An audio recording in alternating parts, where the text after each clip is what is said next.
இந்த வீடியோ வந்து இந்த பிஎஸ்என்எல் நெட்வொர்க்குக்கு தான். நெட்வொர்க்கு நீங்கள் கோவப்பட்டாலும் பரவாயில்ல, நான் ஒரு சாதாரண ஒரு கூலி தொழிலாளி. உங்கள் நெட்வொர்க்கை நம்பி 1 இயர் பிளான் ரீசார்ஜ் பண்ணிட்டேன். ஒரு நெட்டும் சரியாக யூஸ் பண்ண முடியல. 4G வரமாட்டேங்குது சரியாக. 4Gலேருந்து 3Gக்கு போகுது, 3Gலேருந்து 2Gக்கு போகுது.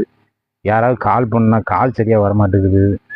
ஏகப்பட்ட ப்ராப்ளம். இதெல்லாம் ப்ராப்ளம் ஏன் வருதுன்னு சொல்லி உங்களுக்கு கால் பண்ணால், கஸ்டமர் கேருக்கு கால் பண்ணால் ஆன்சரே இல்லை. மணிக்கணக்கில் வெயிட்டிங்கில் வைக்கிங்க. உங்கள் காத்து கொண்டிருங்கள் 1 நிமிடம் 2 நிமிடம் சொல்லி சொல்லி சொல்லி சொல்லியே பொழுது தான் போகுது. உங்கள் டேட்டாவை காலி பண்ணுறனோ இல்லையோ, என்னோடய செல்ஃபோனில் சார்ஜ் நல்லா பயங்கரமாக காலி ஆகும்.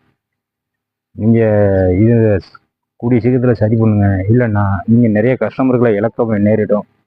முதல்ல நான் உங்களை இது மாதிரி அறுத்து கிழிப்பேன். வருத்தப்படாதீங்க. ஒரு கவர்மெண்ட்டை திட்டுறேன்னு நீங்கள் வருத்தப்படக்கூடாது. நான் திட்டிக்கிட்டே தான் இருப்பேன். தினமும் நீங்கள் சரி பண்ணுற வரைக்கும் ஒவ்வொரு நாளும் அறுத்து கிழிப்பேன் பிஎஸ்என்எல் நெட்வொர்க்கை. இனிமேல்